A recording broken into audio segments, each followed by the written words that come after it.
మన అడవులు నెత్తిరోడినాయి. మరో 6 మావోయిస్టులు ప్రాణాలు కోల్పోయారని చెప్పొచ్చు. ఇక జిల్లా ఇన్ఛార్జీలని నియమించడానికే స్థానిక ఎన్నికల ముందల కాంగ్రెస్ పార్టీ ఇన్ఛార్జ్ మీనాక్షి నటరాజన్ చాలా సీరియస్గా ఉన్నది. 21 తారీఖు లోపు అంటే రేపు లేదు ఎల్లుండి సోమవారం వరకల్లా మీరు ఆ లిస్ట్ ఏందో పంపండి అని చెప్పేసి ఇప్పటికీ 20 సార్లు అడిగింది ఆమె. ఎందుకు 14 మంది జిల్లా అధ్యక్షులు ఉన్న వాళ్ళలో ఇప్పుడు ప్రస్తుతం డీసీసీలుగా ఉన్న వాళ్ళలో ఒక 14 మందిలో ఎమ్మెల్యేలు ఎమ్మెల్సీలు కార్పొరేషన్ చైర్మన్లు ప్రభుత్వ విప్పులు ఉన్నారు.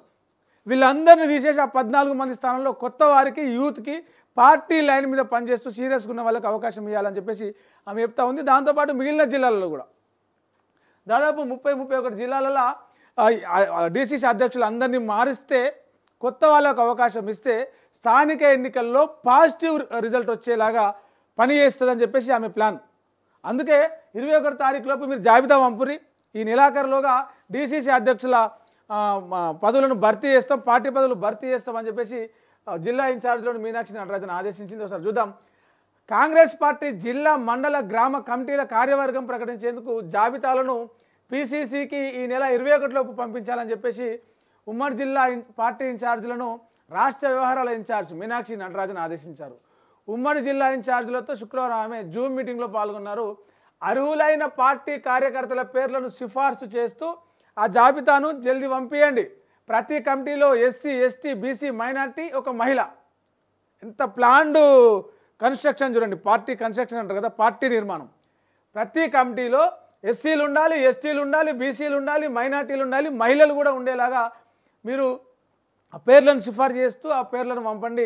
కమిటీలో సామాజిక న్యాయం స్పష్టంగా కనిపించాలి. మనం పదే పదే చెప్పుకోవాల్సిన అవసరం లేదు, జనాలం మాట్లాడుకోవాలి. కాంగ్రెస్ పార్టీ పలానా ఊరు, కాంగ్రెస్ పార్టీ గ్రామ కమిటీలా పలానోళ్ళు లేరు అన్నట్టుగా ఉండదు. ఒక ఎస్సీ ఉండాలి, ఒక ఎస్టీ ఉండాలి, ఒక బీసీ ఉండాలి, ఒక మహిళ ఉండాలి, ఒక మైనార్టీ ఉండాలి.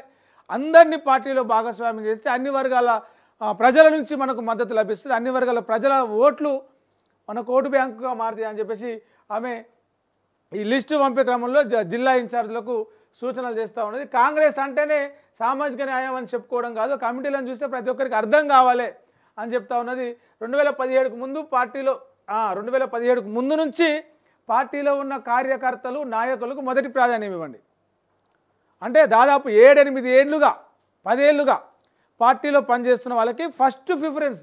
ఈ పార్టీ పదవులు ఏవైతే ఉన్నాయో వాటిని భర్తీ చేసే విషయంలో 10 ఏళ్ళుగా పార్టీకి సేవలు చేస్తూ పార్టీలో ఉంటూ పార్టీ కోసం కష్టపడుతున్న వారికి నాయకులైన కార్యకర్తలైనా వాళ్లకు ఫస్ట్ ప్రిఫరెన్స్ ఇవ్వండి. ఎన్నికల సమయంలో పార్టీలో చేరిన వాళ్ళకి గెలిచిన తర్వాతనో ఓడిన తర్వాతనో పార్టీలో చేరిన వారికి సెకండ్ క్యాడర్ కిందనే పెట్టండి. మీరు పార్టీ కోసం ఏ పదవులు ఆశించకుండా పనిచేసిన వాళ్ళకే ఇవ్వండి. ప్రతి కమిటీలో 80-85% పాతోళ్ళు ఉండాలి. 15-20% ఇతర పార్టీలు అంటే జంపింగ్స్ ఉండాలి. చూడరు ఇక పార్టీ మీనాక్షి నటరాజన్ ఎంత గేమ్ ప్లాన్ ఎట్లుంది ఆమెది. 80% మంది పార్టీలో ఉన్న పాతోళ్ళే ఉంటే 20% మంది మాట నెగ్గుతుంది. ఇక నెగ్గదు. ఎందుకంటే పార్టీ లైన్లో ఉన్న వాళ్ళే పార్టీలో ఉంటే, పార్టీలో ఎప్పటి నుంచో పనిచేస్తున్న వాళ్ళు పార్టీలో ఉంటే పార్టీ బలంగా అవుతుంది. ఇంకా ఏమంటారు దూకుడుగా ముందుకెళ్ళొచ్చు అనే దాంతో ఆమె ఇది చేస్తూ ఉన్నది. పీసీసీ చీఫ్లతోటి సమన్వయం చేసుకొని వీళ్ళనంత తొందరగా అంటే ఇంకా ఏం లేదు. ఇలా 19, రేపు 20, 21 సోమవారం నాటికల్లా మీరు మీ గ్రామ పార్టీ అధ్యక్షులను ఎవరు నుంచాలి, ఆ కమిటీలో ఎవరెవరిని పెట్టాలి.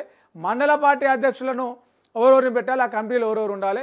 జిల్లా పార్టీ అధ్యక్షులను ఎవరెవరిని పెట్టాలి, ఆ కమిటీలో ఎవరెవరు ఉండాలి. కనీసం 3-4 పేర్లను మీరు పంపండి ఒక అధ్యక్ష పదవికి.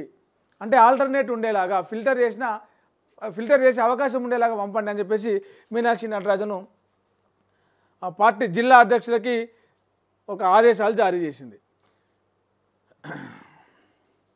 ఇది ఇట్లా ఉంటే